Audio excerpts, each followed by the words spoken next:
now proudly presented on SNME. That's Sunday night's main event. Patreon and free feed. We just people from the north side. Want some Timmy's at the shore fine. Winter ready on the four ties. Heavy traffic during 4-5. Gotta hustle on your own time. Color people every port side. We just people from the north side. Want some Timmy's at the shore fine. Hey guys, it's your host, your boy George Mackay, live here, Don Koloff Arena, Destiny World Wrestling, and I'm sitting down with a pillar, a staple, one of the early members of the growing women's division, one of my favorite people. I don't care what she says. I mean, we're not as close as me and Gabriel Flares are, but we're pretty close. The one and only Bionic One, Alexxia Nicole. Hello, hi, how are you? I'm good. My intros are always randomly funny, aren't they? So I gotta ask, I don't think we ever talked about it, but coming back from the injury, having everything happen, now you're kind of working on the gimmick with the arm thing, and I love that arm thing. I know we talked about where you got that design, which was phenomenal. But how are you feeling these days as your schedule has picked up, as your bookings have increased? How's everything all around with you? Okay. I'm tired. I'm always tired. I'm always in pain. But I try not to.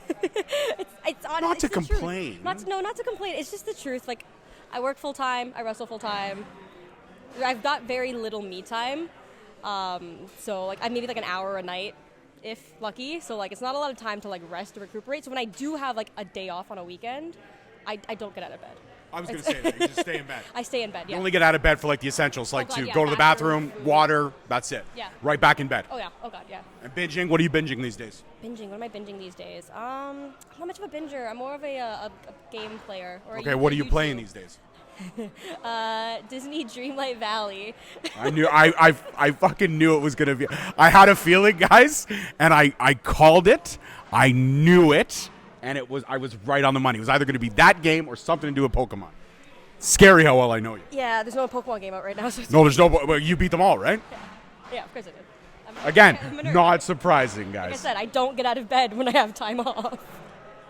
Okay, so how is Disney Dreamlight Valley for you? Great. My valley looks incredible. If anybody's ever watched the history of this is an ever-evolving conversation. This is fifth time I think we've sat down together. So we've gotten past all the meat and potatoes. Now we just shoot the shit and have fun. But tonight, you are having your match in the women's tournament. Now, we already know who's moving on. Dream Girl Ali got her ticket punched under some extreme circumstances, but she got her ticket punched. And we also know Vanna Black is moving on. She got her ticket punched in the next round. You yourself have a task against Liza Hall. Okay, you're facing her tonight. How do you prepare for someone that you've never faced before? Watch a lot of tape. Watch a lot of matches. Try to get an idea of basically what she does. I've honestly, she's been on my list to wrestle, so I kind of already know what she does. I've really wanted to wrestle her for a while. So in terms of getting ready for like a normal match, I just watch their matches, get a feel for what they do, see how I can kind of work my stuff in. For Liza, because I've been watching for a long time because I really wanted to. This is just like, I'm going in knowing what to do. So you're going in already prepared? Yeah, I'm going in really prepared. Do you feel pretty confident to get past the first round? I think so. She's definitely a better wrestler than me, like a better grappler. I'm not a good grappler. I'm not good at just like straight wrestling.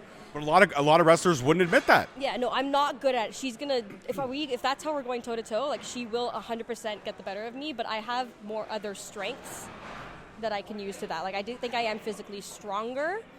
Maybe faster, we'll find out. But I definitely, if it comes just to grappling, I think she's got it. If it comes to other factors, I think I can pull it off. I absolutely agree with that. And one thing I will say is I noticed that when things in a match don't go your way early on, the switch in Alexxia Nicole gets flipped. Alexxia Nicole has a mean streak. She's a sweetheart, but she has a mean streak in the ring. And I feel like if the mean streak comes out, I feel like she's in all kinds of trouble. Maybe. You wouldn't know it from the smiling and the giggles, but trust me, there's a mean streak there, guys, okay? There is one. Doesn't come out often, but it's there. Now, how honored would you be, because you have helmed a lot of divisions. You have been first-time champion for a lot of women's divisions in the Ontario NDC. And to helm the Destiny Women's title, this is what you're going for. This is the prize. Yeah. How awesome would it be to be the first woman to hold that title? It'd be really cool. I've been working here since, when did this company start? 2015? I've been here since then. I was one of the first girls they booked. there was a long time where I'd show up and they wouldn't have anything for me because my opponent either canceled, couldn't make it, whatever, and it's okay, let's just throw her in with the guys. And I took that and I ran with it and I did really well. I don't know, it would mean a lot to me for something that I've been working so long to have the women's championship. It'd mean a lot. 100% it would be. And I mean, like, you're right. You took it, you ran with it. You had you were highlight reels in some of those scramble matches. They were phenomenal. And I don't care what you say. I know you don't like when I put you over, but it's the truth. I know you hate it, but I continue to put you over because you are that damn talented, and you need to recognize that. Just like me, when people tell me that some of the conversations they've watched, I had somebody post a comment on YouTube the other day, and I had to share it because somebody told me that, like, I did one of their favorite wrestling interviews of all time. And when I hear that, I'm like, me? George from Brampton? That doesn't make sense. But then when people tell me that they see the passion that I have and they see the drive that I have, I get like you. I don't like to be put over, but sometimes it's okay to have somebody else toot your own horn, right? Yeah, I hate when people praise me. Put me down. She sucks. Put me down. Yeah, honestly, I'll take that. Stinks. She's the worst. I like criticism. I'm better at Pokemon than she is. That's a lie. That was the line, guys. No, I like criticism. I like knowing what I can improve on. So when I get praised, I'm like, no, there's got to be something else. Like, there has to be something I can do better at. Okay. Let's see. Okay. I think you could be better at Thumb Wars. Honestly, yeah, probably. I'll take it. I think you could be better at not being so tired. That's going to be a challenge. Always improvement, guys. It can happen. Like, I can do it. I can try. But you know what? I guess go back to my next question is you've been here since the beginning. You're one of the first women that they booked. And to come in, especially when women in wrestling was changing, the revolution was happening. Like you said, your opponent either canceled on you, they didn't have something for you, they were delayed, they couldn't make it across the border, so you just got thrown in with the guys and you had to run with it. If you wanted to work the show, you had to do that. But now it's not like that anymore. Now if your opponent is supposed to be here, they're here. Yeah. She's in the building tonight. Yeah. She was actually one of the first people here. Yeah, I know. I can see her right now. When I walked in. It's crazy, right? So knowing that your opponent is literally 20 feet away from you, you know the match is going to happen tonight. Is it so surreal to go from 9 years ago to now, knowing that what you've worked for, finally putting a division in this company is happening, and you were part of that? A little. I've never actually thought of it that way. I usually give you those perspectives. Yeah, no, because like especially when I started working at Destiny, because I was the only girl a lot of times, I'd just be in the guys' locker room. Like I've never thought of it as like there's no women's division and I'm helping build it. I've never thought of it that way. Oh god, now it's more surreal. Yeah, it's cool. It's cool. It feels weird in a sense to have to help build it, because again, I don't feel like I'm ever a part of stuff like that, but I guess you helped build it. Yeah, you can't. That's why I called you a pillar. You understand the intro now? Does it make sense? I get it. All right, so let's talk about, because I know we talked about toys, we talked about toy hunting, we talked about movies. You still haven't watched Die Hard, by the way. No, I haven't. I'm sorry. Like I said, I got like an hour a day. You can split it up into 3 hours. That's true. Last movie, I couldn't tell you the last movie I watched. Last movie you watched? I can tell you the last movie I watched in theaters was Godzilla -1. Incredible. Great movie. Yeah, it was a great movie, but I'm saying, like, Die Hard? I gotta see that before it goes out of theaters. Okay, here's what I think we should do. Okay. Because you booked time with me for podcasts. Yes. You've actually set aside that 1 hour that you get to spend it with me. Yes. So I'm thinking we do a watch-along of Die Hard. For an hour? Well, we can watch the whole movie. That's a long time. I'm going to get her to watch it one of these days, guys. One of these days, I'll get her to watch the Bruce Willis iconic classic. Not even about that, but you talked about like not having that downtime. And when you do have that downtime, you really just don't want to get out of bed. Yeah. And you don't want to do anything.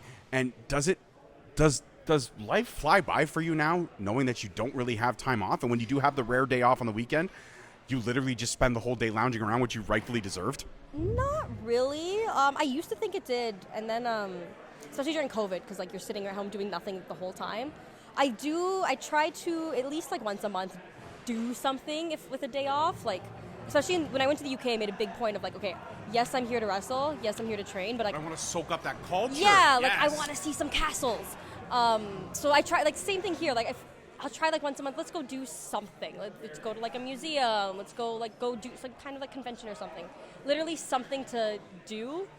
To get you moving. To get me moving, yeah. Because, like, as much as, trust me, I love my days of nothing. I absolutely love my days of nothing. But I do make a point of, like, trying to go do things outside of that. I like that. So let's talk about the trip for the UK. It was your first time going over there. Yeah. And you soaked up the culture. You also soaked up a ton of food. Oh, yeah. You are a foodie, which I appreciate. One of us looks like we're a foodie. The other one does not look like they are a foodie. But we're both foodies. We love our food. Now, I am of the UK heritage. I'm half Scottish. So I love UK food. When you went over there, what was one of the things you just made a point that you had to try? If you were never going to go back again, you were like, I got to do this now or I'm never going to do it. There was no food that I was like, I have to try. I will say, we were in Scotland, did have haggis. It was deep fried, so I don't know what Deep fried haggis is bomb diggity. Oh, no, it was great. Yeah. But I don't know what regular haggis tastes like. So like I can't. It doesn't taste that good, trust me. Okay. But, like, you were deep right. fried haggis, great.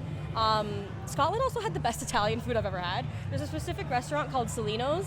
If you ever go to Scotland, it's the best Italian food ever. It doesn't make sense in my brain, but it's the best. What else was really good there? Pepe's Piri Piri. It's like a UK chicken, like almost like a fast food Nando's.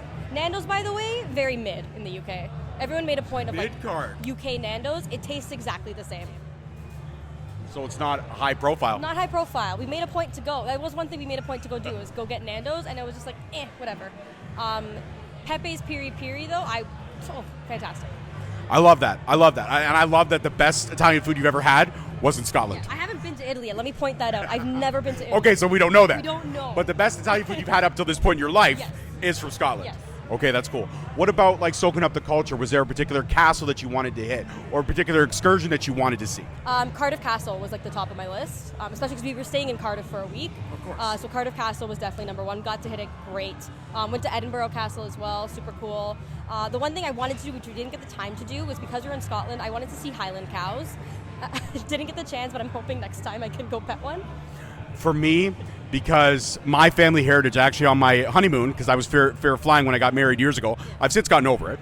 But we went to Niagara Falls and we went to Niagara on the Lake, and there was a store called the Name Tree where I could go back and research my family name. Yeah.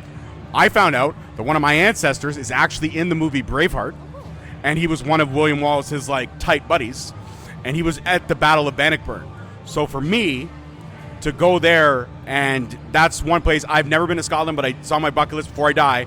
I want to go and I want to touch the grass on the hills of Bannockburn where they fought and won their freedom, because to me that's something super special. Yeah. But just to say that my ancestor's in the movie and actually does have one line of dialogue in the movie was pretty fucking cool. Like they actually got somebody to play my ancestor, which is pretty awesome. And then I found out that my good friend, his ancestors are the people that killed William Wallace. So I didn't talk to him for like a month, but we've gotten over that. Okay.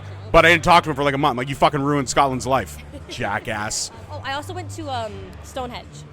How incredible very, is like, that? On the whim, because it was just Fuerza and McCrae Martin. They had a show in, I don't remember where it was, somewhere in England. And then on the way back to Cardiff, we would pass it. So they were like, do you want to just come and we'll just stop by Stonehenge the next day? I'm like, absolutely. It's so cool. It's just a bunch of rocks. Like, I'm not going to try and sell it like it's anything else. Yes. Is for back in the time when it was made. Yeah. You gotta wonder how the fuck they pulled that off. Yeah, no, like it's straight. Like if I'm talking about Stonehenge, yes, you're just looking at a circle of rocks. It's still incredible. We spent hours just sitting there. Must have been deeply reflective, eh? Yeah, kind of. It was just like you look, because you do walk by like the tiny museum that like you walk through, and it like gives you the history that they have of it. So like you find out that yes, it's like technically a graveyard around Stonehenge. But it's like, yeah, you're just sitting there and you're taking it all in. You're like, and you can see like certain parts where like, there's like certain areas where if you look at it specifically, like the sun hits it, it's like a clock, that kind of stuff. Very cool, yeah. Very cool. I love that. We've talked about the UK. I think we've caught up for tonight. I want to let you go prepare for your match with the girl whose name I got incredibly wrong, and I'm so sorry, but I'm tired. I work a lot too. I have kids. You know, you have dogs and stuff. I have a dog, yeah. I also love the pictures. Side note, I love the pictures that you post at work. The one picture of the parrot, that's your bird? That's my guy. That bird was about to beat that dog down. Yeah, my poor bird. I used to have dogs before they passed and we got the new one. He was definitely thinking, why the hell did you bring another one home? What's wrong with you? Am I not enough for you? I love my bird. I love my boy. He is my heart. But we wanted a puppy. She's young, she's dumb, she'll learn one day to leave him alone. But right now, she's like, I want to play with you. Yeah, right now she doesn't understand that he does not play the way she does. She will when she gets a talon in the face one day. She's got to learn. She's got to learn. That's the best way to end this interview, guys. She's got to learn. One of the pillars of destiny, one of the people who helped Hamlin Division, person who does not like to be put over, but I will always put over because she actually legitimately is one of my good friends. She gave me the time as one of my first interviews, and I cannot thank you enough because I believe that interview I did with you opened the door to so many other relationships I have. So because of you, Straight Talk exists. Nice, awesome. So thank you. Thank you. Peace, love, and wrestling, guys. See you next time. Thank you so much for watching. Please don't forget to like, subscribe, comment, and turn on that notification bell so you get notified each time we post a video. Alternatively, you can check us out on all podcast platforms and hosted on Podbean. We are also available on the SNME Network. That's the Sunday Night Main Event Patreon. Please feel free to check us out there as well. And don't forget to follow us on all social media platforms at _Straight Talk on Twitter, at Straight Talk Wrestling on Instagram, Straight Talk Wrestling on Facebook, Straight Talk Wrestling on TikTok, and of course, you can check out all our merch at ProWrestlingTees.com. I don't need a nigga cosign. Without the liquor, you become a victim. You ain't never got a pole mine. I ain't messing with this generation. Fuck your gen, I ain't got